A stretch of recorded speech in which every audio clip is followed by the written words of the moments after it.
बिस्मिल्लाहिर्रहमानिर्रहीम।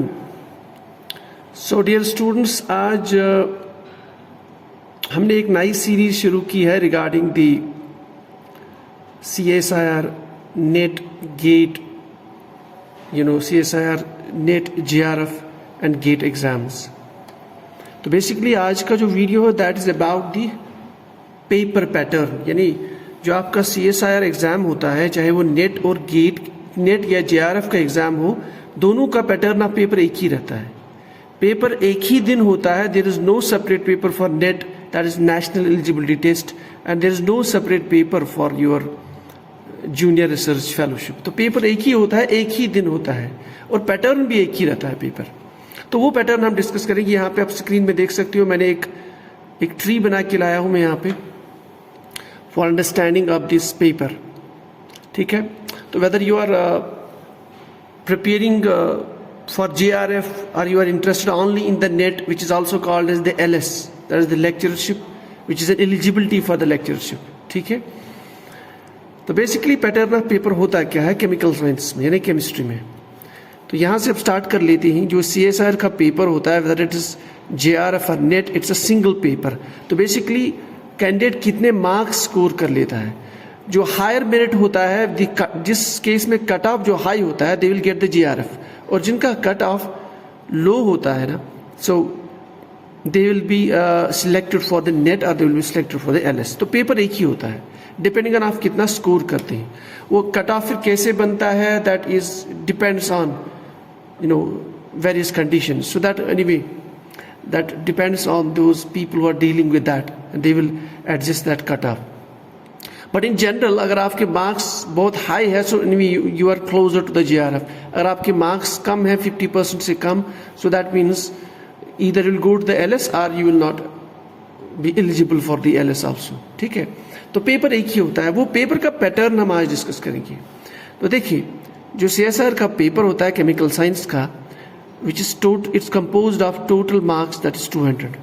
तो आपके 200 मार्क्स होते हैं। ठीक है, और क्वेश्चंस कितने होते हैं? They are 120 questions, and all the questions are multiple choice based. यानी जितने भी क्वेश्चंस होंगे, आपको कोई थ्योरी वहां पे नहीं दिखेगी as it, even though there is lot of theory involved to understand those questions. So there is multiple choice based questions. ठीक है, and the number of questions is 120। ठीक है, अब उसके बाद जो पेपर है, ये पेपर होता तो है one paper, but has 3 parts. अब यूं कह सकते हैं इट हैज 3 पेपर्स। ठीक है, तो पहले टाइम पे क्या होता है, इफ आई रिमेंबर इट, 2010 से आगे, कि पहले 2 पेपर रहते थे पहले सेशन में, and then you are having a separate paper after 1 or 2 hours. ठीक है, बट होते यही 3 पार्ट्स उस टाइम पे भी थे, और आज भी यही 3 पार्ट्स होते हैं।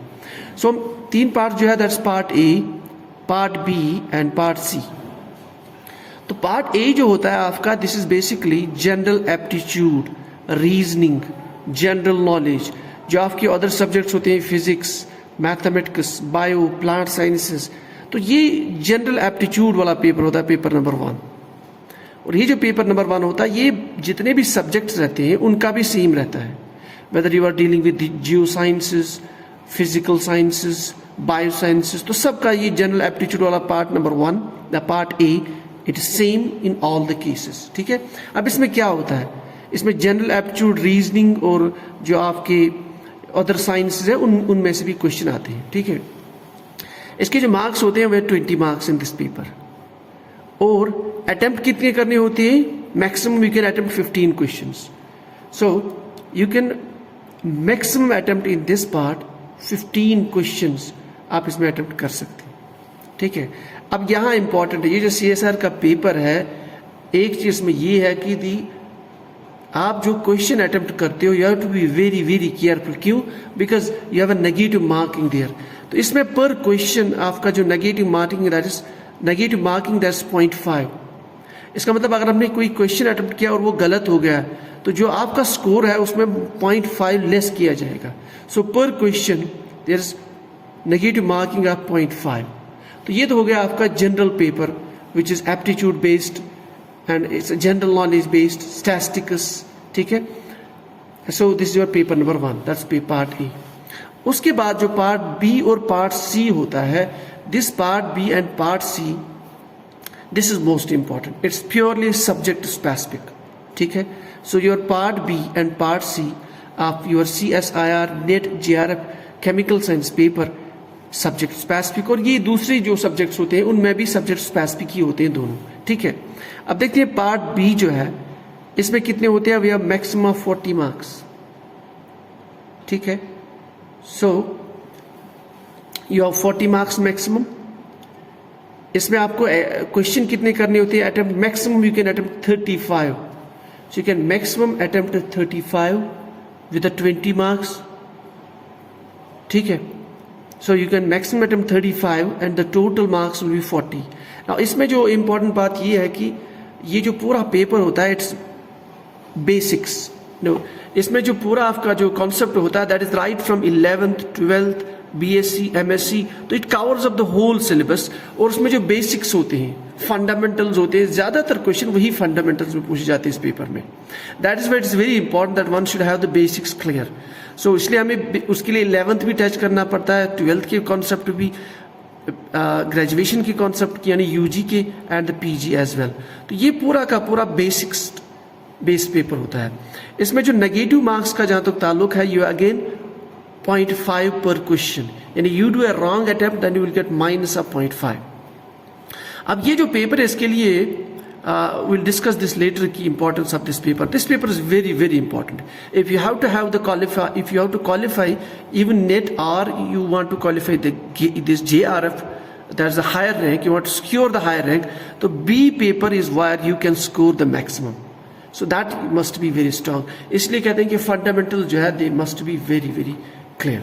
उसके बाद जो पार्ट नंबर C होता है which is subject specific, then we have 60 marks total, and then you can attempt maximum question जो अटेम्प्ट कर सकते हो दैट इज 25, ठीक है। अच्छा, इसमें लेकिन मैंने कहा कि ये पेपर थोड़ा सा टीडियस बन जाता है, it becomes tricky and it is know most of time student feel that this is the tough and it is Indeed tough. अब देखिए इसमें आपका नेगेटिव मार्किंग, नेगेटिव जो है वो भी बढ़ जाता है, इट इज 1 मार्क्स पर क्वेश्चन, यानी if you attempted a wrong question from here, if you did a wrong answer, so then you will be 1 marks will be removed from your score, तो -1 यहाँ पे आपका नेगेटिव मार्किंग है।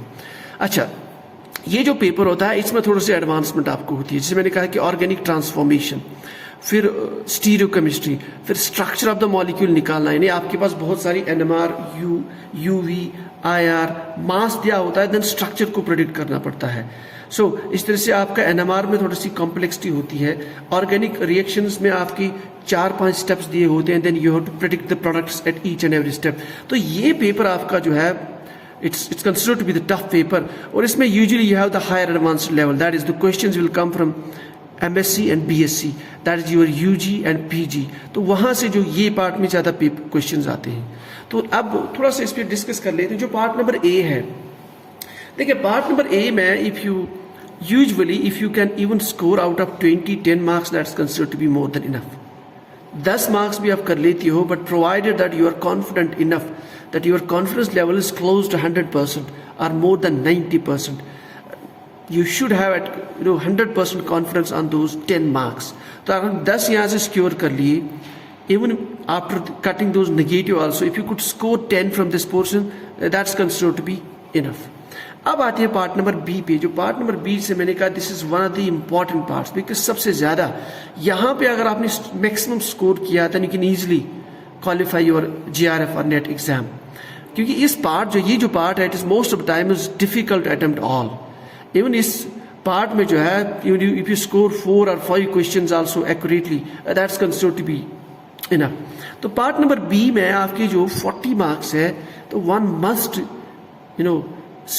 B confident enough, at least आपके 30 marks तो आने ही होंगे। यहाँ पे जो यहाँ पे 40 मार्क्स है, you must have you must get those at least 30 marks out of this, even after 35 आने चाहिए। इसमें बिल्कुल बेसिक फंडामेंटल होता है, बेसिक कॉन्सेप्चुअल बेस्ड होता है। सो अगर आपके 30 क्वेश्चंस है, 35 maximum questions, so at least one should be in a position to attempt 25 questions, maybe 25 to 30। अब आता है जो लास्ट पार्ट है, देखो लास्ट पार्ट में जो एक्सपीरियंस है वो यही बोलता है कि अगर आपने 5 क्वेश्चंस भी एक्यूरेटली किए और 10 क्वेश्चंस भी 5, 10 और मैक्सिमम इवन इफ आपने 10 यहां से कर लिए 10 questions, but they should be 100%. They should be accurate. There should be no negative on those 10 questions. और यहाँ से आपने 30 कर ली, यहाँ से आपने 10 कर ली, तो you are assured that you will qualify, at least you will qualify the LS or NET. ठीक है, तो जो important चीज है वो है आपका part number B. One should secure this part number B maximum as much as possible. क्योंकि इस पार्ट में तो 100% 25 अटेम्प्ट के सारे 25 अटेम्प्ट करना, इट इज ऑलवेज डिफिकल्ट. ठीक है, so यहाँ से you should score maximum, that's part B which is fundamental based. और ज़्यादातर इसमें क्या आता है, आपका जो ग्रेजुएशन लेवल में आप फंडामेंटल भी पढ़ लेते हो, और थोड़ा सा आजकल जो सिलेबस है ग्रेजुएशन का, that's it contains lot of spectroscopy, it contains naming reactions also, mechanism also. So जो आज का ग्रेजुएशन का सिलेबस है compare to 10 years back, so it contains enough information. That's why if you are preparing for the net you must be start right from your graduation. ठीक है, तो you must have clear your concepts and then take those advanced level also.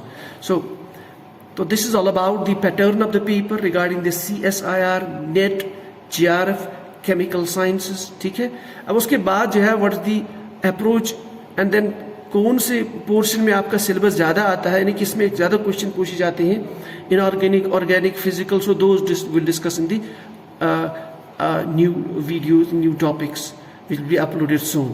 So this is all from here.